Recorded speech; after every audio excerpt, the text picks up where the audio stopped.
안녕하십니까. 일념통천 변호사 오경석입니다. 진행 중인 사건도 많지만 아직 끝나지 않은 사건을 얘기하는 건 좀 바람직스럽지 않은 것 같고, 올해 이제 선고가 난 사건이 있었어요. 주로 진행은 이제 작년에 했는데 형사 사건이었고, 강간죄 이제 피고인으로 자기는 죽어도 안 했다라고 하면서 처음 접견을 갔을 때부터 저를 보자마자 알지도 못하는 저에게 눈물을 펑펑 쏟으면서 너무 억울하다고, 그때 이제 구치소에 있는 상황이었는데 참 치열하게 싸웠고 결과적으로 승소를 해서 무죄 판결을 받았는데, 꽤나 의미 있는 사건이었고, 형사 사건에서 특히 우리나라랑 일본 같은 경우 무죄를 받는 확률이 매우 희박하기 때문에 무죄를 받았다라고 하면 이제 좀 다른 변호사들끼리도 좀 과장해서 얘기하면 훈장 받은 것처럼 좀 자랑거리였는데, 그래서 더 기억에 남고, 그 의뢰인도 결국은 그래서 석방되어 가지고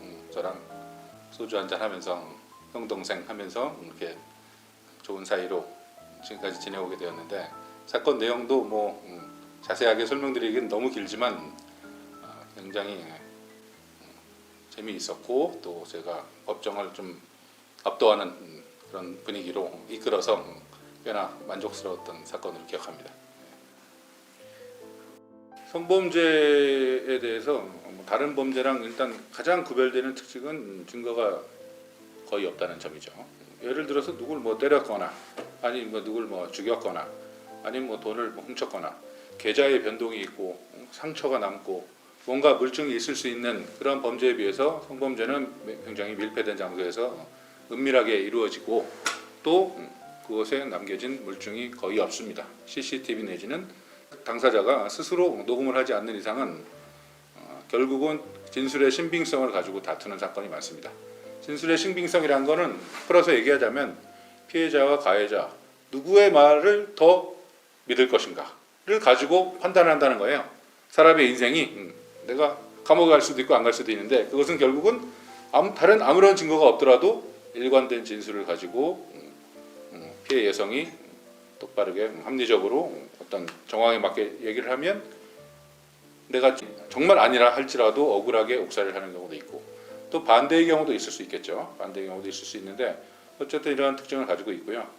제가 아까 잠깐 언급했지만 올 초에 그런 무죄를 받은 아주 어려운 성범죄 사건이었는데, 그것을 해결하고 난 이후에 조금씩 연락이 되더니 이제 한 6개월 전부터는 제가 성범죄 쪽에서 어느 정도 인지도가 있는 것으로 생각이 되셨는지 많은 상담이 들어오고, 그를 통해서 이런 쪽 사건을 하다 보니 더 또 많은 노하우가 또 생기고, 그러면서 지금 40건 이상의 성범죄 사건을 제가 다루고 있고요. 그래서 원래도 제가 다른 일반 검사 출신이 아닌 변호사 중에서는 형사 사건이 좀 많은 편이었는데, 지금은 거의 형사 사건의 80% 90% 정도가 성범죄와 관련한 사건을 좀 맡고 있고, 앞으로도 이쪽으로 좀 더 특화해서 노력을 해볼 생각입니다.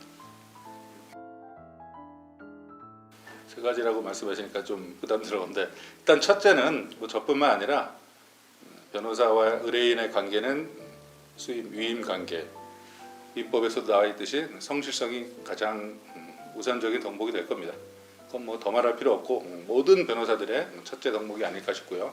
성실하게 업무를 처리하는 게 우선일 거고, 두 번째로는 정직하자라고 제가 얘기를 하고 싶은데, 정직하자는 건 그렇다고 변호사가 의뢰인을 속이고 거짓말한다는 뜻은 아닌데, 오픈하자는 얘기입니다. 그러니까 소송의 진행 과정에서 모든 과정을 설명해주고 여과 없이 우리한테 유리한 얘기든 불리한 얘기든 있는 그대로 해주고, 재판장이 해준 얘기들도 그대로 전달해주고, 의뢰인들이 바쁘신 분들은 같이 못 오고 이제 저만 출석을 하는 경우니까 다음 또 재판은 언제다, 또 못 오실 걸 알지만 그래도 다음 재판 몇 월 며칠 몇 시에 어디서 진행한다, 이런 것들도 그때 알려드리고, 또 필요한 증거 주고받고 그런 하는 것들이 굉장히 중요한데, 굳이 제가 왜 이런 말씀을 드리자 하면은 다른 변호사님을 제가 욕하고자 하는 것들은 아닌데, 몇몇 변호사님들은 하고는 이제 소통이 잘 안 돼서 너무 답답했다라고 얘기하는 그 의뢰인들이 몇 분 계셨어요.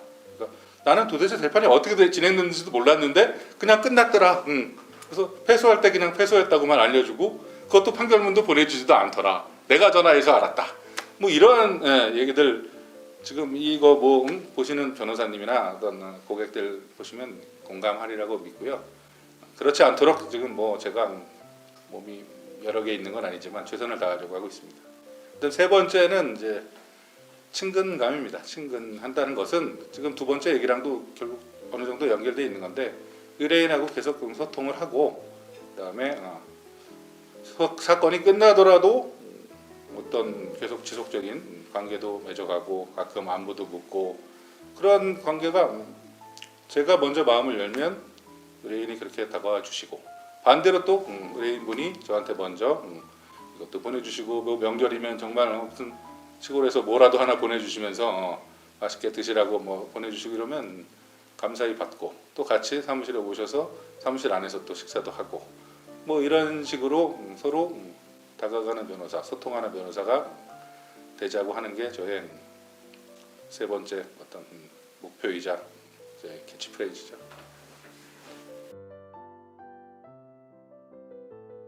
로스쿨 후배들 이제 제가 졸업한 지도 이제 거의 10년이 이제 다가가고 있는데 로스쿨 다니면서 합격률이 이제 또 점차 이제 낮아지면서 로스쿨 내 그 경쟁이 마치 고3들 경쟁 뭐 이런 것처럼 치열하다고 들었고 또 그럴수록 이제 인간관계가 약간 소원해지면서 난 그냥 오로지 책만 보고 강의에만 열중하면 되지 이 사람들 나가서 안 볼 사람 아니다 이렇게 독자적인 속된 말로 뭐 아싸처럼 아싸 플레이 하면서 그냥 3년 졸업하면 된다라고 생각하시는 분들 커다란 착오를 하고 계신 거고요.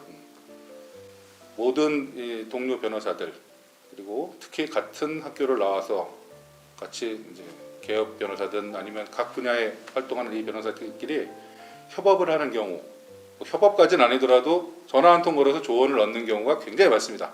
다른 일도 그렇겠지만 변호사 일이라는 게 혼자서 할 수 있는 일이 뭐가 아무것도 없고 뭐 한 분야에 대해서 내가 알고 싶다라고 할 때 뭐 인터넷 일단 뒤져보지만 거기엔 그 지식은 또 한계가 있으니까 직접 경험해본 그 누군가의 도움을 받아야 되거든요. 그러니까 지금 내가 학생인 신분이라 할지라도 먼 미래를 바라보면서 어제 내가 욕한 저 뒷줄에 앉은 저 학생이 5년 뒤에 나한테 엄청난 조언을 해줄 수 있는 사람일 수도 있다. 이런 생각을 가지고 친목 모임도 게을리하지 마시고 교수님과도 좋은 관계 맺기를 바람하지 않습니다. 좀 굉장히 어려운 질문인데요. 인생의 고비라는 것은 사실은 많았고요. 매 순간순간이 고비라고 생각하고 사건 하나하나도 그렇지만 제 개인적인 또 개인사에 있어서 고비도 많았는데 어쨌든 제가 제 인생을 돌아다 보면 한 발 한 발 노력하면 결과가 좋았고 그 순간 내가 너무 어렵고 힘들기 때문에 나 포기해야겠어라고 나태해지는 순간은 전혀 발전이 없었고 몇 년이 지나도 결국 그 자리에 계속 있었습니다. 그래서 뭐 식상한 비유일지 모르겠지만 산으로 비유하자면 내가 계속 묵묵히 걸어가면서 정진하자라는 게 결국은 고비를 극복하는 방법이 아닐까 생각을 합니다. 가만히 있고 힘들다고 있으면 계속 그냥 거기 앉아 있는 거고요. 그냥 묵묵히 내가 아무리 힘들어도 조금씩 걷는 겁니다. 10cm고 5cm고 한 발 한 발 내딛다 보면 어느 순간 나도 모르게 편안한 이제 내리막 능선에서 시원한 바람 쐬면서 경치를 바라보는 그런 순간이 왔던 것 같고 앞으로도 그럴 것 같습니다. 음악하고 뭐 당구 얘기는 빠지지 않는 얘기인데 그 저의 뭐 둘도 없는 취미죠. 근데 집에서는 아이들한테 꽉 잡혀 있고 특히 평일에 바쁘다 보니까 이제 주말에는 애들하고 이제 놀아줘야 되고 또 어떤 나만의 어떤 일을 하기에는 너무 그거는 이제 불성실한 아빠가 되기 때문에 많이 양보를 합니다. 그래서 음악 같은 경우도 제가 무슨 뭐 아무리 뭐 레드 제플린 뭐 킹크림슨을 들으려 하면 뭐 합니까? 마루이 TV에는 항상 뭐 BTS 틀어져 있고 아이돌 프로그램 보면 저는 조용히 그냥 방구석에 들어가서 그걸 저 혼자만의 감상도 하다가 또 이제 놀아주고 나와서 이제 공감하는 것처럼 같이 또 TV도 보고 하고 그래서 아이돌도 저도 많이 알게 돼 있고요. 당구도 마찬가지로 주말에 당구 같이 치던 옛날 친구들 만나서 뭐 한 게임 하고 싶은 마음은 저의 희망일 뿐이고, 현실은 이제 유튜브 당구 방송이나 가끔 보면 이제 아들 딸 와가지고 아빠 또 재미없는 당구 보고 있네 뭐 이렇게 얘기하는데, 뭐 그렇게 만족하면서 결국은 주말에 좀 희생 봉사하는 성실한 아빠가 주말이라도 돼보자 이렇게 살고 있습니다. 일념, 하나의 마음, 하나의 정신 이런 뜻이겠죠. 그래서 그만큼 온 정신을 가지고 집중을 해서 어떤 일처리를 하자는 뜻도 가지고 있고, 거기에 또 일념이란 말은 저뿐만 아니라 저를 도와주시는 직원부터 시작해서 저희 주위 모든 분들이 하나의 마음, 하나의 뜻으로 무언가 이루려고 한다면 결국 통천, 하늘도 그것을 그 마음을 알아줄 것이 아니겠느냐. 우리 속담에도 뭐 하늘은 스스로 돕는 자를 돕는다 그런 뜻도 있고요. 결국 그런 마음으로 그런 사자성어가 마음에 들어서 정했습니다. 변호사로서의 뭐 목표라기보다는 한 건 한 건 최선을 다해서 첫째는 이기는 변호사가 되자. 그 목표가 너무 지나치게 현실적일 수도 있는데 그게 좋습니다. 제가 좋아하는 그 야구팀이 두산 베어스인데 그 감독님 김태형 감독이 항상 이기는 야구를 하자. 아무리 뭐 멋있고 화려하고 잘 해봐야 지면 다 소용없다. 이런 좀 철학을 가지고 계신데 저도 마찬가지입니다. 아무리 소송 수행을 잘하고 변론마다 의뢰인이 끄덕이면 뭐합니까? 나중에 패소하면 그 의뢰인은 저랑 관계도 안 좋아질 뿐더러 아주 낙담하게 될 거 아닙니까? 그래서 결과적으로는 승소를 위해 노력하는 변호사, 승률이 높은 변호사가 되고자 하는 게 매우 현실적이지만은 제가 바라는 첫 번째 목표고, 두 번째는 그와 연관해서 할 말을 하는 변호사가 되자라는 겁니다. 그래서 할 말을 하자라는 말은 여러 가지 뜻이 있는데, 일단 법정 가서 할 말을 해야 되겠고요. 네. 법정에서 할 말을 하지 못하고, 물론 서면으로 대체하는 재판이 우리나라 이제 시스템이긴 한데 할 말을 하지 못하는 변호사들도 많이 있고, 또 그런 의뢰인들도 직접 가서 쟁점과 관련 없는 얘기를 해서 뭐 재판장에 뭐 소위 까이고 뭐 이런 분들도 계신데 할 말을 다 있는 그대로 하고, 특히 아까 형사사건 얘기도 잠깐 드렸었는데 형사사건의 피의자라는 신분이 대보면 압니다. 일단 내가 죄를 하나도 안 저지르고 정말 억울한데도 경찰 앞에 서고 검사 앞에 서면 잘 말이 안 나오고요. 정말 할 말을 못 하게 되고요. 할 말을 해도 그 할 말 그대로 또 적어주지도 않습니다. 조서에. 그렇기 때문에 그것을 제가 뭐 대신 말해드리지는 못해도 경찰 시스템상 제가 조력을 하는 변호사로서 그런 할 말을 옆에서 거들어주고 있는 그대로 나의 의견이 다 수사기관에 혹은 법원에 반영될 수 있게 하는 그러한 변호사가 되면 설사 지더라도 그때는 의뢰인이 수긍을 합니다. 정말 속 시원하게 말 잘해주셨다고 그런 이야기를 듣는 변호사가 되고 싶습니다. 안녕하십니까. 일념통천 변호사 오경석입니다. 지금 이제 연말을 맞이해서 제가 뭐 이러한 지금 영상도 찍게 되어서 이거 보시는 여러분들에게 연말 인사도 드리고 또 새해 인사도 드리고 싶습니다. 지금 코로나 사태로 모든 환경도 어렵고 생활도 다 힘든 그런 상황인데요.